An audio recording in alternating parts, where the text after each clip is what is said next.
बिस्मिल्लाहिर्रहमानिर्रहीम। अस्सलाम वालेकुम। मैं क्लास नहम को दी एजुकेटर सिविल लाइन कैंपस की जानिब से दिए जाने वाले ऑनलाइन लेक्चर पर खुशामदीद कहता हूँ। आज हमारा उर्दू का लेक्चर नंबर 2 है, जिसका उन्वान है सबक आराम सुकून की रीडिंग और अल्फाज मानी बकिया हिस्सा। बीवी, अरे हाँ, ये तो मैंने देखा ही नहीं। डॉक्टर साहब खाने के लिए क्या चीज़ें लिख कर गए हैं? कहाँ गया उनका लिखा हुआ कागज़?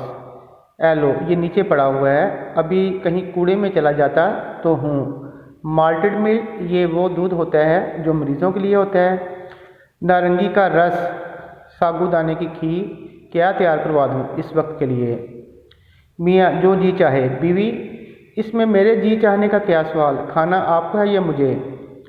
मियाँ, साबूदाना बना देना थोड़ा सा। बीवी, बस इससे क्या बनेगा? यखनी पी लेते थोड़ी सी। चूज़े की यखनी बनवा देती हूँ, मुकव्वी चीज़ है, मुकव्वी कुव्वत पहुँचाने वाली। मियाँ, बनवा दो। बीवी, 2 कदम चलती है, मगर मैंने कहा देर लग जाएगी यखनी की तैयारी में, चूज़ा बाज़ार से मंगवाना होगा। इस लल्लू को तो जानते हो, बाज़ार जाता है तो वहीं का हो रहता है। मियाँ, हूँ। बीवी, तो फिर यूँ करती हूँ, शहर में बच्चा पट पट गाड़ी चलाने लगता है। मियाँ, अरे भाई, अब ये क्या खटपट शुरू होगी? खटपट, जल्दी जल्दी चलने की आवाज़। बीवी, नन्ना है आपका, ईद के रोज़ मेले में से ये खिलौना गाड़ी ले आया था ना। इस कमबख्त का, कमबख्त कहते हैं बुरे नसीब वाले को, का दिल इससे भरता है ना, वो कमबख्त टूटती है। अरे मैंने क्या कहा नन्ने? नहीं मानेगा नामुराद, नामुराद बुरे नसीब वाला। छोड़ इस अपनी पटपट को, जब देखो लिए लिए फिर रहा है।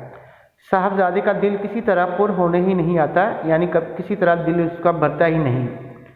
चूल्हे में झोंक दूंगी, यानी चूल्हे में जला दूंगी। इस कमबख्त को इतना ख्याल भी नहीं आता कि बाबा बीमार पड़े हैं, शोरोगुल से उनकी तबीयत घबराती है। मियाँ, हूँ कराता है। बीवी, कम नहीं हुआ दर्द? मियाँ, हूँ। बीवी, तो मैं क्या कह रही थी? खाने का पूछ रही थी। फिर नन्हे की पिट की आवाज़, फिर वही, नहीं मानेगा नामराद, ठहर जा तू। गुस्से में जाती है। मियाँ कराहता है। दूर से बीवी की आवाज़ आ रही है, छोड़िए अपनी पटपट, बच्चा रोने लगता है। चुप नामराद, इतना ख्याल नहीं आता कि अब्बा बीमार पड़े हैं। डॉक्टर ने कहा है शोरोगुल ना हो, उन्हें तकलीफ़ होगी। चुप, खबरदार जो आवाज़ निकाली गला घूंट डालूंगी। बच्चा रोना बंद करने की नाकाम कोशिश करता है। कमबख्त का जो खेल है ऐसा ही बेढंगा है, बेढंगा, बेतरतीब, बेतरा का। चल इधर, नहीं चुप होगा तो खैंच भी ले जाती है। मियाँ इस हंगामे से ज़िद होकर, यानी मजबूर होकर, तंग आकर कराहे जा रहा है। कराहना, दर्द से चिल्लाना। बीवी की आवाज़ गायब होते ही कमरे में झाड़ू फिरने की आवाज़ आने लगती है। मियाँ चौंक कर, यानी घबरा कर, हैरत ज़दा होकर, अरे भाई, ये गर्द कहाँ से आने लगी है? ला हौला वला कुव्वत, ये कलमा नफ़रत है जो शैतान से अल्लाह की पनाह, जो शैतान को भगाने के लिए इस्तेमाल किया जाता है, अल्लाह की पनाह हासिल करने के लिए। अरे क्या हो रहा है? मुलाजम, झाड़ू दे रहा हूँ मियाँ। मियाँ, कमबख्त दफ़ा हो यहाँ से।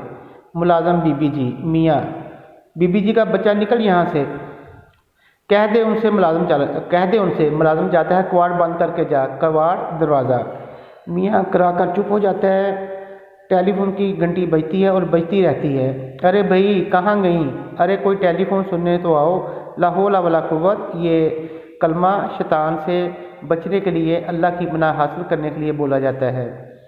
खुद उठता है। हेलो, मैं शफाक बोल रहा हूँ। बेगम शफाक किसी काम में मसरूफ़ हैं, इस वक्त कमरे में नहीं हैं। जी, यहाँ कोई ऐसा नहीं जो उन्हें बुला लाए? मैं अलील हूँ, यानी मैं बीमार हूँ। क्या फरमाया आपने? आवाज़ देने के लिए ज़रूरत नहीं कि गला भी ख़राब हो। आप फिर किसी वक्त फ़ोन कर लीजिएगा। मैंने अर्ज़ किया ना, चूँकि मैं बीमार हूँ, कमरे से बाहर नहीं जा सकता। ज़ोर से फ़ोन बंद करता है। बद तहज़ीब, यानी गमवार, गुस्ताख कहेंगी हूँ। बीवी, मुझे बुलाया था? है तुम उठे क्यों? मियाँ, इतनी आवाज़ें दी कोई सुने भी? बीवी, तोबा तोबा, लेटो, मैं ज़रा गोदाम में चली गई थी। गोदाम कहते हैं स्टोर रूम को। लल्लू को रीटे निकाल कर दे रही थी। बुलाया क्यों था? हमसाये के यहाँ गाना शुरू होता है। मियाँ फ़ोन था तुम्हारा, बीवी किसने किया था? मियाँ होगा कोई, अब मुझे क्या पता। बीवी जब उठ ही खड़े हुए थे तो नाम पूछ लेना कोई गुनाह नहीं था। मियाँ मैंने क्या दिया था, फिर कर लें फ़ोन। बीवी मुफ्त की उलझन में डाल दिया, यानी मुफ्त की परेशानी में डाल दिया। अल्लाह जाने कौन थी और क्या चाहती थी। मियाँ अरे भाई कोई ऐसा ज़रूरी काम नहीं था, वरना मुझे पैगाम ना दे देती। तुम खुदा के लिए इन हमसाये के साहबजादे यानी हमसाये के बेटे से जाकर कहो हारमोनियम और गाना बंद कराओ। हारमोनियम मौसीकी का एक आला होता है। मेरा सर फटा जा रहा है। बीवी अब उसे क्यों कर रोक दूँ मैं? मियाँ बाबा एक दफ़ा लिख कर भेज दो, मैं बीमार हूँ। डॉक्टर ने कहा है मेरे लिए आराम सुकून की ज़रूरत है। एक रोज़ उन साहबजादे ने नगमा सराई ना फरमाई यानी गीत ना गाए तो दुनिया किसी बहुत बड़ी नेमत से महरूम ना हो जाएगी। बीवी कहे तो देती हूँ मगर कहीं चिढ़ ना जाएं यानी बुरा ना महसूस कर लें। मियाँ मुनासिब अल्फाज में लिखो ना। हूँ कराहता है। बेसुरे गाने का शोर जारी है। मियाँ करा रहा है यक लख्त फ़ौरन बच्चे के रोने की आवाज़। बीवी अरे क्या हो गया नन्हे? बच्चा ज़ोर से गिर पड़ा, खून निकल आया। बीवी ज़ोर से खत लिख रही हूँ, अभी आई, चुप हो जा। मियाँ कराते हुए यक न शुद्ध दो शुद्ध यानी एक मुसीबत नहीं बल्कि दो मुसीबतें। बीवी तोबा आप तो बुखला देते हैं यानी परेशान कर देते हैं। देख रहे हैं खत लिख रही हूँ, बच्चे को चुप क्यों कर करा सकती हूँ। नामराद चुप हो जा, नामराद बुरे नसीब वाला। खून निकल आया तो क्या क़यामत आ गई? अभी आ रही हूँ, दो सतरे लिख लूँ यानी दो लाइनें लिख लूँ। मियाँ ख़त्म नहीं हुआ खत, जाने क्या दफ्तर लिखने बैठ गई हो। बीवी अभी हुआ जाता है ख़त्म। इसी गुल में एक फ़कीर की आवाज़ भी शामिल हो जाती है यानी इसी शोर में। फ़कीर बाल बच्चे की खैर यानी आपके बाल और बच्चों की खैरियत हो। राह मौला अल्लाह की राह में कुछ मिल जाए फ़कीर को। मियाँ किरा कर बस इन्हीं की कसर रह गई थी। बीवी तो अब मैं तो उसे बुलाकर नहीं ले आई।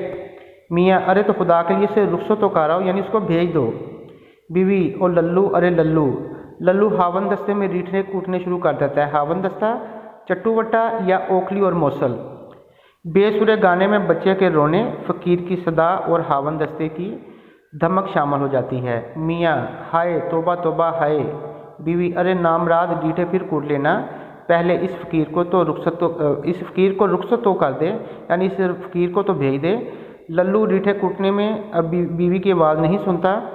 मियाँ जल्दी जल्दी कराहता हुआ घबराकर उठ बैठता है, मेरी टोपी और शेरवानी देना।